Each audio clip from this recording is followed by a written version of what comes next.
I know I was a bit late to get you to join in, but we're here now anyway. Yeah. So how's your day been so far? You know what? It's been quite good, nice, chilled and relaxed. So can't complain, yeah. Okay, we're going to introduce ourselves to everyone. My name is Carol. Yeah. Hi, I'm Jennifer. Yeah, and we're Sagacious Sisters. That's right. And sagacious. Just let them know what sagacious means. Yeah. Okay, so it means having or showing keen discernment or good mental judgment, and also being wise or shrewd. Yeah. So we're just saying, okay, so we know that in the Bible it says that older women should teach the younger women, and I think that what the younger people are doing is absolutely fantastic. So why not we just give our wisdom?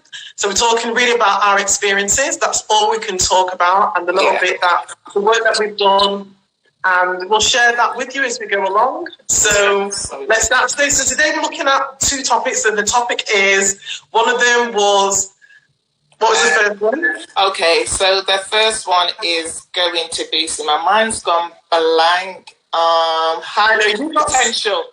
Yeah, that's right. So Jennifer got sent she posted a quote in her site, and then she got some feedback. So what was the quote that you actually posted? Okay, so the quote was, I've got to read this now. The most powerless thing women can do is let an inconsistent guy know she will wait. She will stay waiting for him to reach potential he doesn't have. It doesn't have. Okay, so when I read that, I just thought, okay, so yeah, I like that quote, but you got some feedback, and the people weren't happy, were saying to you that you needed to be a lot more positive. Okay, yes, that's right. So what was your response to that? Well, really, and my initial thought was like, no, I don't think so. You know what I mean? I was just like, no, if you ain't got potential, you don't. But then I thought about it afterwards, and I thought, well, yeah, everybody has potential, because everybody has potential. Yeah, everybody has potential, because God has given everybody gifts and talents, and in the Bible it just tells you He's given us everything that pertains to life and godliness. And life means basically the everyday life we're living. To be successful, we have it to achieve it, but that's for us to work it, And I know that potential can come as a small seed, but it needs to grow and be developed. But for me, I'm thinking then, who is supposed to be growing and developing that seed?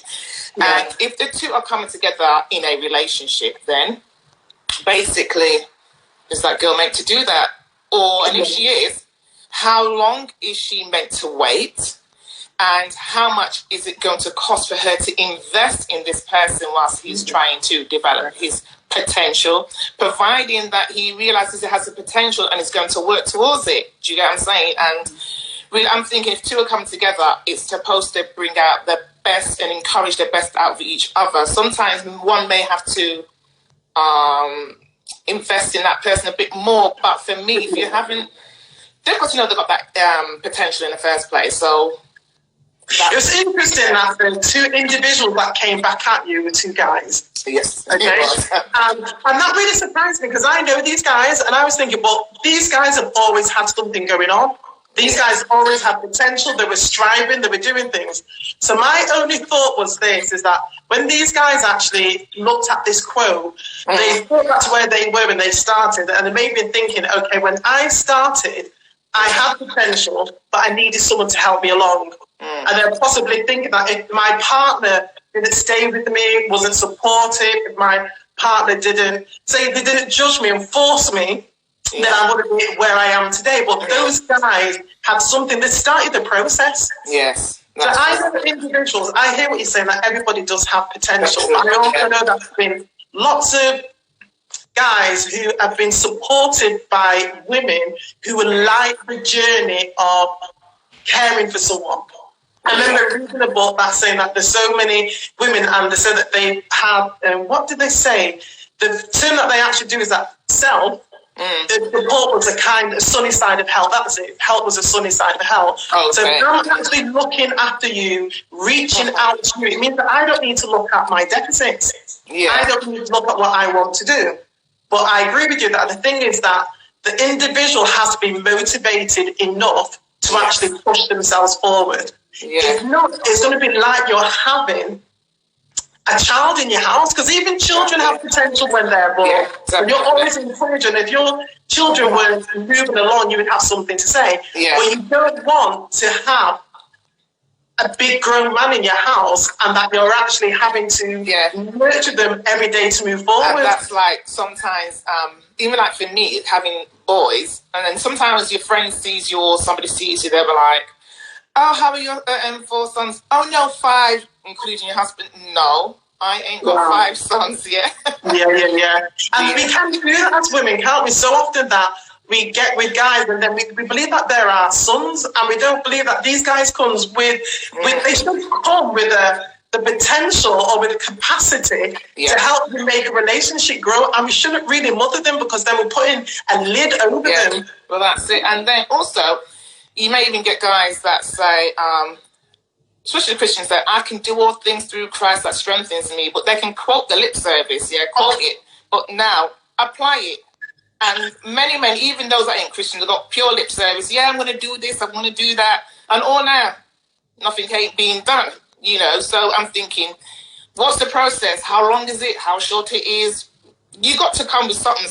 You got to come with something, Yeah, you have to come with something when you're, And you know what? It also reminds you of this, like, you know that program, Homes Under the Hammer? Yeah. They buy houses that are cheap, that are derelict, and they know they're going to invest. They've got to put money into it. They're going to get workmen, all what they need to make it into the dream that they want. Yeah. And they're willing to invest because they know they're going to get a good return. So the thing for me in that quote was, because first of all, she said that the guy was inconsistent. Oh, wow, that's another thing, isn't it? And what she saw in him, she needs, potential. Do you get what I'm saying? Yeah, with a house, you're going to get it back. And then there was this lady that wrote something I saw online this week called Maria Nicola, and she says, committing to a partner based on potential is called delusional. I thought, oh, Lord, have mercy. Well, it is delusional, isn't it? Because I suppose we believe if we invest in someone who's got potential, we might believe in that we're the God that can actually move them forward, and we don't have that capacity at all. I mean, it's even, how do you measure potential? And I think someone's saying that, how long do you support them if you can't see the potential as it's not going anywhere, where the female is constantly motivating and the male is acting like their 1-year-old child? Well, the thing, we were talking about this, and I believe it's really down to the individual. Okay, so I know that in the work that I did, okay, whether it was men or whether it was women, if they come to me, the first thing I would be saying to them is that, what do you want to do? Okay, now if they can't tell me what they want to do or what they want to achieve by X amount of period, I might suggest some things to them and see if they latch onto it. Okay? Because I always believe that the truth will set people free. Yeah, if people want to move forward, if they latch onto that, then I can work with that. If they are latching onto that, and guess what?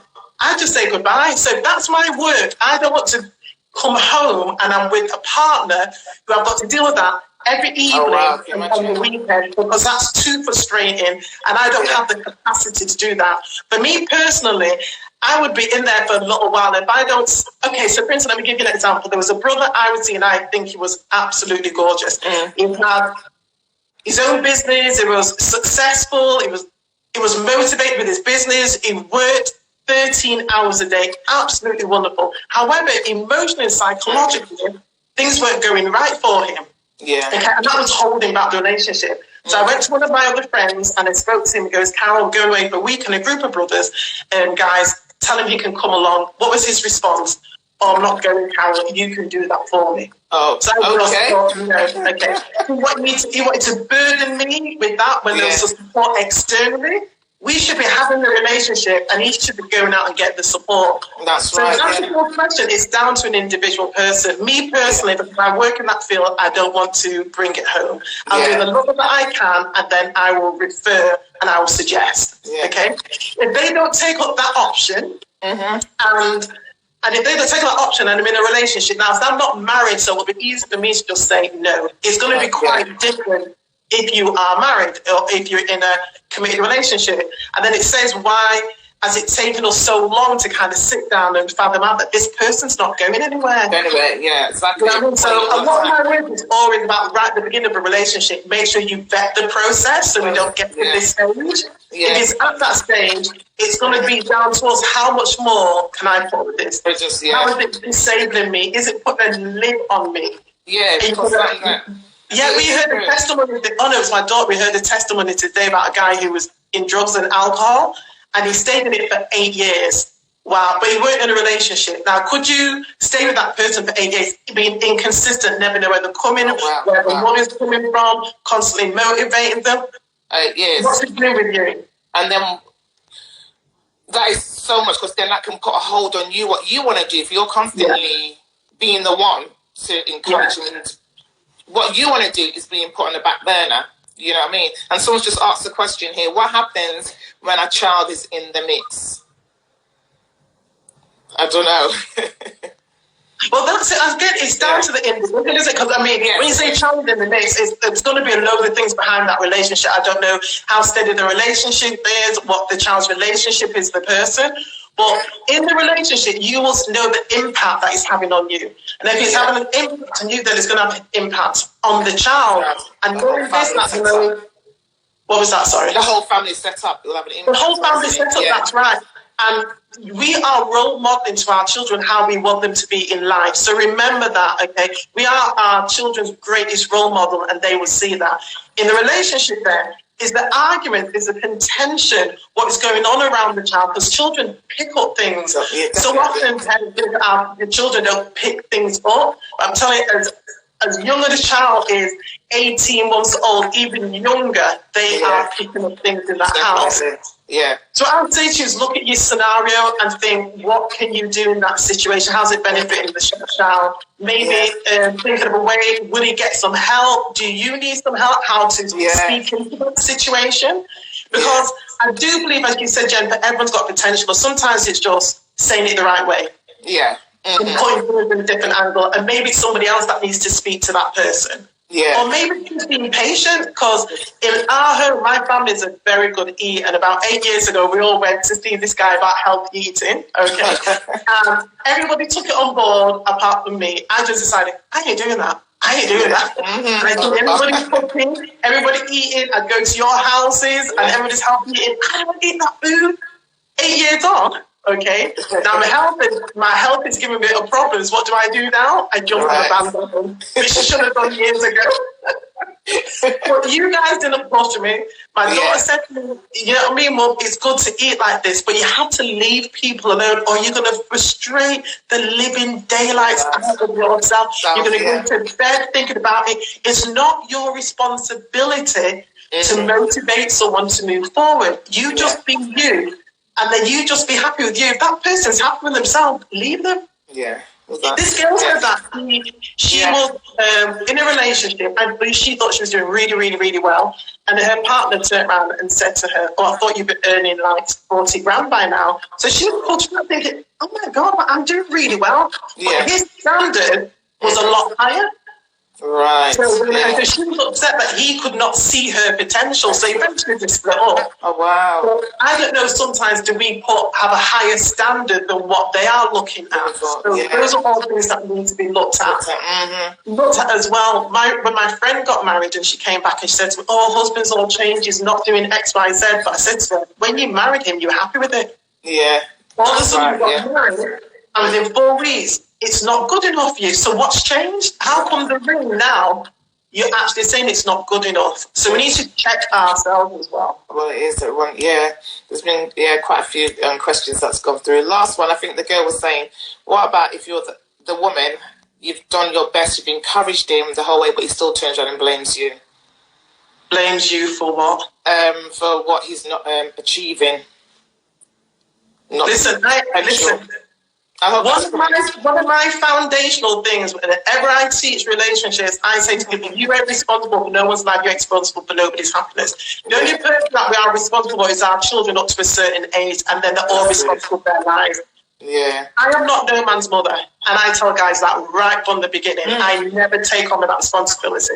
Even I'm a counsellor, and when I meet guys and they think I'm going to counsel them, no, I ain't your counsellor. If we're in this relationship, I'm your partner, you go and get some help. Yeah. So maybe we need to kind of just look at how the relationship was set up. And did you set yourself up as being that individual that was going to help him to move forward? And you got this relationship thinking, I can help you. And that's gone on longer than you think. And then he's turning around thinking, nah, she ain't this person what I thought she could be. But honestly, a grown man is responsible for his own life. Yeah, 100%. There's motivational speakers out there, okay? Getting one of those motivational videos, letting people watch it. Let's see what actions he's taken for himself to move himself forward. But you've got to turn around and you've got to know within your heart of hearts that you are not responsible for him moving forward. And if you can get to that place, he will see it. And he will know that you are not messing about. But you can't have this cognitive dissonance where you're thinking one thing and doing something else. Yeah. Just tell him, you know what? You're a grown man, you need to sort your life out. I'm doing what I have to do. Yeah. And if he is a man, I mean, a man that has got, what's the word I'm looking for?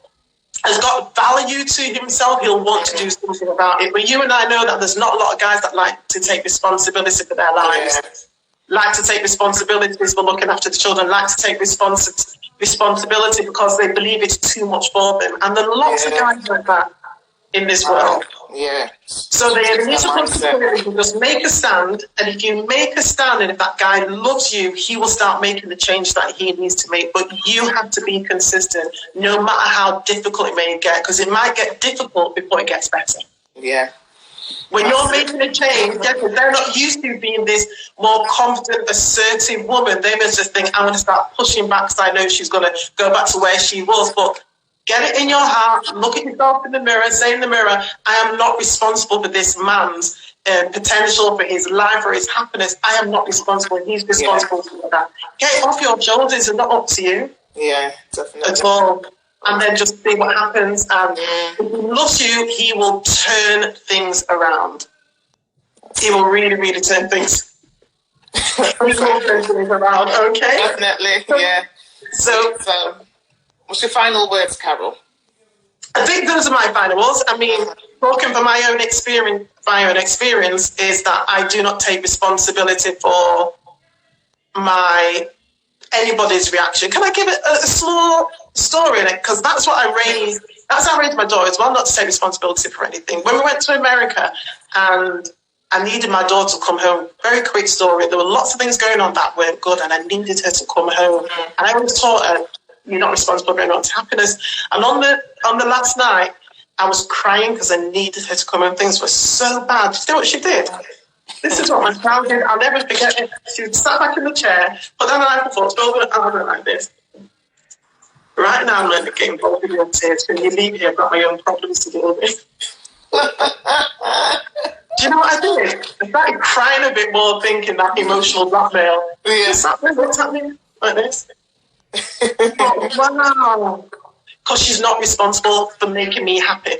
Yeah, yeah. And at that time, now that she's older, she's responsible for her own happiness, and that was a choice. So yeah, just get to the place where you are responsible for you, and they are responsible for themselves. What about yourself? What you got to say?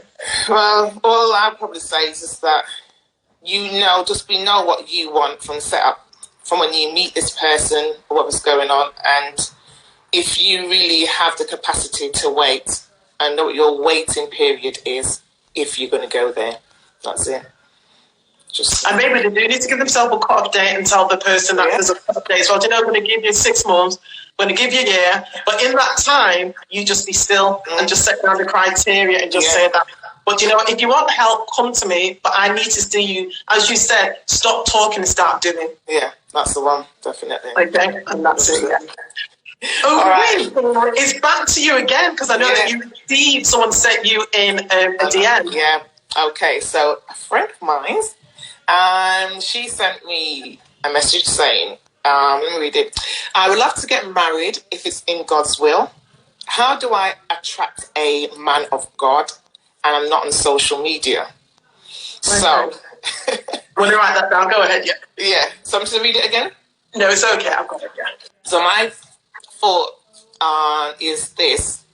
What have you been attracting so far? 'Cause I don't know if you've been attracting now, but what type of persons have you been attracting? Because they say like attracts like. And my thought is, why do you want to be in a relationship? Apart from the obvious, you'd like companionship, probably someone to help you, the sex, all that, because I'm thinking that, do you love you? Do you like being with you yourself, me, myself, and I? And don't look for the other person to fix you, because that ain't going to work. I'm thinking about things. When you are by yourself or with your friends, do you enjoy being around them? Are you a friendly person? Are you fun? Because if you're not a friendly person, it's going to be hard to attract them what you want. You've got to be friendly and be genuine as well. You've definitely got to be genuine. Don't be fake, because if you start doing all the fake stuff, people will pick up with it. And it's only for so long can you be fake. I was thinking about you can take off your false eyelashes and all these kind of things and glutes lifter and your nails and all that. You know what I'm saying? But being your real self. Just be your real self. And I'm not too sure. I don't know. So that was my question, really, to think about her, all these kind of things. Because why are you saying that? You want to attract a man of God. Yeah. What about yourself? Yeah, and it's interesting because you started talking about just you love being with yourself in your own company. Those are the things that make you very, very attractive. Yeah. And without you even knowing, that independent is the glow that you carry around with yourself, because the more you enjoy being with yourself, the more you carry a smile on your face. And so you know you better than anybody else is going to know you. So once you know yourself better than anybody else is going to know you, you're going to know what you are looking for that's going to complement you. And then you said that you were looking for a godly man. I'd like you to really pinpoint from A to Z what is a godly man, because I hear that phrase so many times and I don't even know what that phrase actually means. One of my clients the other day, when she actually said she needed a godly man, I thought, what's that? But I was surprised that she really knew she'd thought about it. So she would tell me those qualities, because what you're looking for, you need to be in. Right. And you only attract what you are. Okay. Oh no, sorry. You will attract those things, but you will keep what you are because you will feel comfortable in that place. So a lot of women may say that, I don't know why my partner's like that, but there's something on the inside where you guys actually connected and made you want to stay in the relationship. Okay. Yeah. So another thing is that when you were reading out what the email that you sent in, there were things that were a bit, I don't know. The word pure, okay, because when I say pure, what I just mean, because singleness is about being pure in mind, pure in spirit, without complications. That's what singleness actually means. And that's where about Sagacious Sisters, about us getting to the place where we are one in heart, one in soul, one in mind. Absolutely beautiful. So at the beginning, where she says something to the effect that I want to be married, if it's God's will, but then how to attract a man, and how do I use social media if I'm not on it? So the thing is, there's a little bit about God, but everything else really is about the partner. So which one's more important to her? Which one does she want to prioritize? Yeah. So she needs to know which one do you want to prioritize the most. So if you want to prioritize going after the guy, well, lots of people will go on. What are those things called again? Websites, online dating. Yeah, online. Yeah, you can go on all the. If that's your priority right now.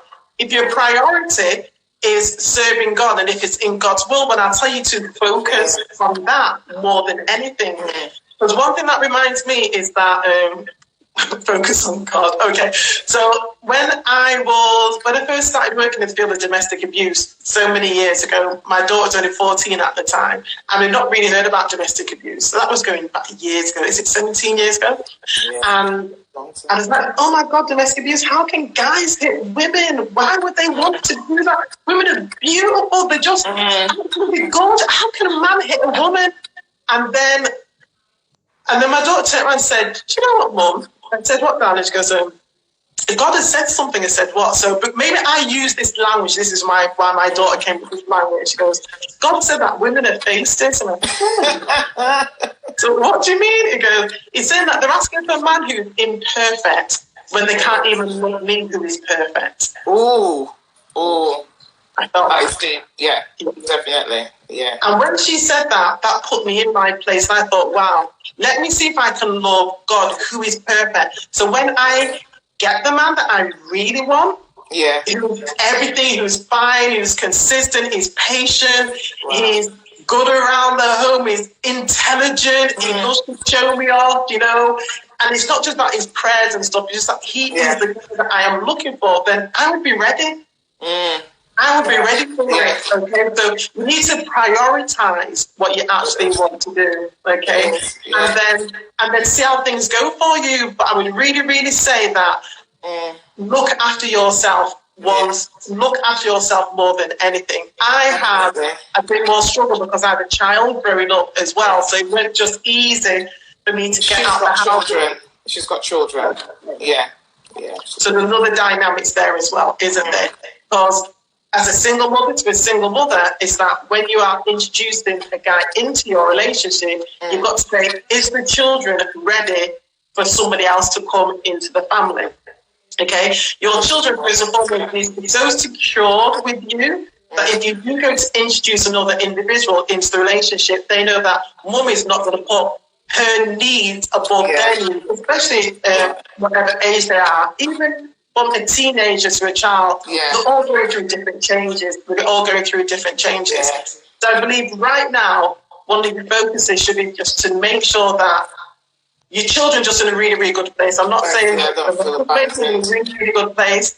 So if you do introduce someone into the family, they're going to be okay with that. And don't rush them into the relationship. Definitely.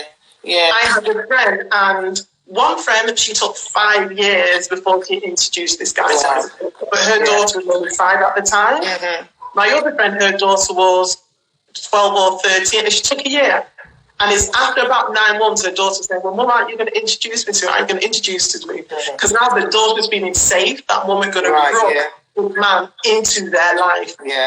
She's secure in who she is. She ain't going to... who she is, You know, there's also she's saying about getting a godly man. I want to know, what does knowing a godly man look like? How do you know? And then, if you're at that relationship with God, you'll be able to spot the fake sooner rather than later, you know, and these things are so important. And it's not about just even yourself, how you present yourself. That's so important as well, because it's not just about the clothes wearing, the name brand shoes and all the bags and all that. That doesn't carry weight, you know. So it's so important that you look after, like you said before, about your health as well, physically.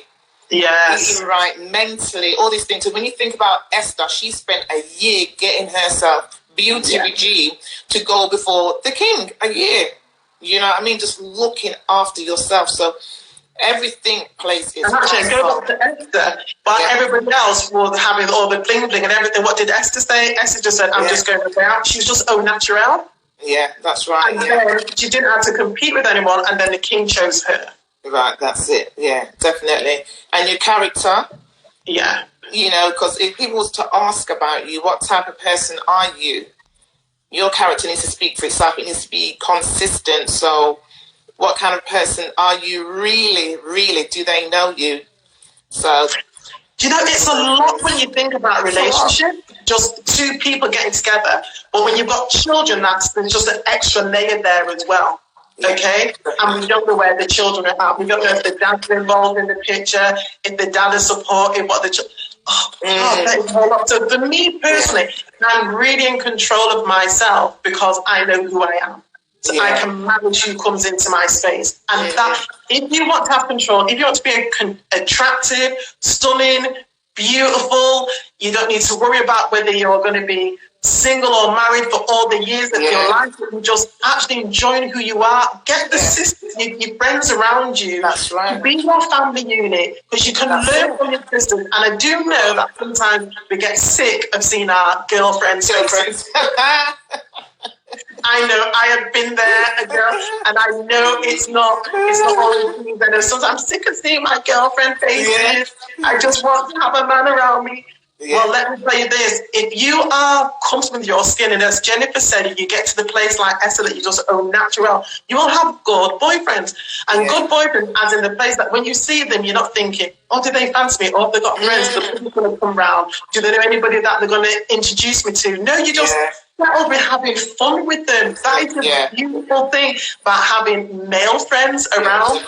Really comfortable with you, really comfortable. And you just laugh with them and chill and just go and just have fun. And it is lovely if you can enjoy yourself and stop being a stranger to yourself. Life can be enjoyable, but the sad thing about being unmarried when you're single is that is the pressure that society puts on you. You think that you do need to have someone. Yeah.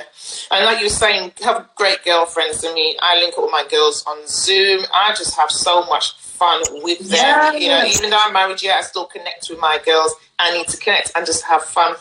But Carol, like, there's one thing. I remember you used to do date nights with God. Do you still do them? God, no. Right, no, it's changed. Okay. So when it first started, it's update mornings. Okay, so after my daughter said that, I was like, oh my days. Okay. So I began waking up in the morning. Honestly, if I was praying at 4 o'clock in the morning, I'd have my full face on and I'd be dressed. So I'd have a nice night on. Then that changed to having in the evenings on a Thursday. Every Thursday, it used to be date night with the Holy Spirit. Absolutely beautiful. That stopped because I think there's a season for everything. Yeah, definitely. There's a season for everything. And right now, my season is all about meditation. So I will spend at least an hour and a half with him, just speaking, just talking, just engaging and enjoying life. And I really want everybody, whether in a relationship or not in a relationship, just enjoy life. Joy. Yeah. Life is to be enjoyed. It said, in the presence of the Lord, there's fullness of joy and blessings forevermore. And that's what life is all about. And it's just getting to know yourself. And just imagine this, how you are. If that's accepted by someone, how beautiful is that? You don't need to put on that you don't need to hide, you don't need to try to be something that you're not. That's what we would like you to get to. That is power. That is excitement. That is attractiveness. You can't get something more rich and more valuable than that. Yeah. And when you come into that place, that is what we want to share with you, because your children pick up on that. Definitely. And when your children are older, they just carry in the same vein that you are. So, they do. Yeah, so I don't know, I'm going to call you young lady. One thing advice I'd give to you, just have your 5 non-negotiables. Okay, 5 non-negotiables are absolutely brilliant. And I tell you how they work. They work like this, that if you meet a guy who is your ideal, so my ideal guy is 6'4", dark skin, chocolate, all that, okay? And he would turn my head, okay? My 5 non-negotiable, as hot as he is, my spirit can remain constant because I'm thinking, has he got my 5 non-negotiables? So it takes me time to get to know him, so I don't lose my head in the process. That's the one. So find your 5 non-negotiables, okay, and just work with those. But you know what? I think it would be great if we challenged ourselves and even had our date nights with God, because, you know, we are just, as you know, human beings living each day, and none of us are perfect, but God is perfect. Jesus is perfect. Holy Spirit is perfect. So we should try having date nights with him and see how we present ourselves, see if it's pleasing to God, how we present ourselves, what we do, the conversations we have, our thoughts, everything. Can we enjoy ourselves being with God? Because remember, if you're going to go with a godly man, this man is also meant to represent Christ. So how would you, how you can present yourself? It's all practice, learning, developing, knowing yourself even better. So, that'd be great. Yeah, and being happy definitely. Before you meet them, then you bring that happiness into the relationship. And don't you want to be happy now? Well, exactly. Yeah, why are you waiting? I read this quote, Keanu Reeves was saying, that someone said to him, if they feel sorry for single people because they're always sad and isolated, they just said to them, I'm not. I can go out and do things to chill. I'm not saying I'm and it's the pressure again that people put on you. So take time, girl, just love on yourself, just look in the mirror and just, even if you don't feel at the moment that you are a child of a king and you are all that, just seriously walk into it. Yeah. That's what successful people do, positive people do. Every morning just look in the mirror and you tell yourself. So you meet someone, they're going to be telling you exactly the same thing. And if they don't match up with what you're saying, you know they're not the one for you. Right. It's good to start with you. Yeah, definitely. And believe what you're saying. Don't just say it. What you say, this positive speaking and declare it. Live it, believe it, and act on it, so that when people see you, they know that you believe in yourself and they can't tell you no rubbish. And even if you don't believe it, continue until you do believe. What you're trying to do is you change your normal pathways. Because at the moment you've got negative things in there, so you've got to sing and say and tell it. And so you get rid of all the negative things and you replace it with the truth of who you are. Yeah, definitely. Definitely. Yeah, great. Oh, so then we come to the end of today. Yes. It's all going so quickly. Yes, it is. Again, thank you. Some of my peeps are on here. Shout out to Brins, Marcia, Abe's and Kelly. Quite a few. Antonia, Nalia, Pet. Thank you all, guys. Yeah, really appreciate it. Kaz, what's your final word you want to leave people with? Do you know, I think the theme of this read is not just responsible for your own happiness. I think whether the potential or whether you're looking for a partner, just be responsible for your own happiness. And if you need help, just ask for help. People are not mind readers. Don't wait for the Spirit to reveal things to them before they come to you. Okay. Yeah. If you need help, you need a hug. I remember one time I just needed a hug from someone. I was really distressed, and people see me as being really, really confident, and I don't need any help. And when I started crying, my male friend just went, "Oh, stop crying! You don't cry." I do cry, and I need a hug, and you're going to hug me now. He hugged me. I got a long, long, long hug. So people are mind readers. So whatever you need, please ask for. And if you don't get it from that person, go to somebody else. Yeah, the Spirit did not reveal it to you. You didn't get it, so ask. Don't ask, you don't get. You don't get. You don't receive, innit? And I think the Bible has a verse like that. Yeah, you don't receive because you do not ask. Yeah, because you don't ask. You're supposed to ask, you can not, definitely. Yeah, definitely. What about you? What do you want to leave them with? Just going to say that your outer beauty, you only can put that on, put on this stuff, but it's what's inside that matters the most. It's the inner beauty that captivates and that will keep. So keep renewing and just building and working on that inner self. It's so beautiful. And it won't need no makeup, so you want to take nothing off. And that's what the bit about Sarah, isn't it? After she found herself into her senses, in the New Testament it says that it was her inner beauty that was so beautiful. Let's work on those soft skills more than outer things. Yeah. All right, so we come to the end of it. Thank you guys so much. Just before we go, Kaz, please let us know what you're doing on. So what I'm doing, so on Facebook, I've got a group. If you want to join us, it's Makings of Love. Please join there. If you want to know anything about my courses, I run courses, and I've got to that place where no longer do I hide, no longer do I feel as if I'm insufficient. I know my worth, I know my value, and I can walk into any room, any environment, and I know that I am safe. I'm safe in all of those environments because I know who I am. If you're interested in that, it's all based on unconditional love because it's the only love that gives you two guarantees. One, that you'll never fail yourself, and two, it drives out all your fears. So and next week is going to be the last time we're going to be on here. On a Sunday. We're going to have 2 weeks break, and then we're going to come back on a Wednesday, but we'll let you know the day. So what like you again? Yeah, so I'm Christian View Shared, our YouTube channel where we put music up. On our gospel label, GMS, Gospel Music Shared. And we're putting up Chevelle's Franklin new album. Yeah, we're going to be releasing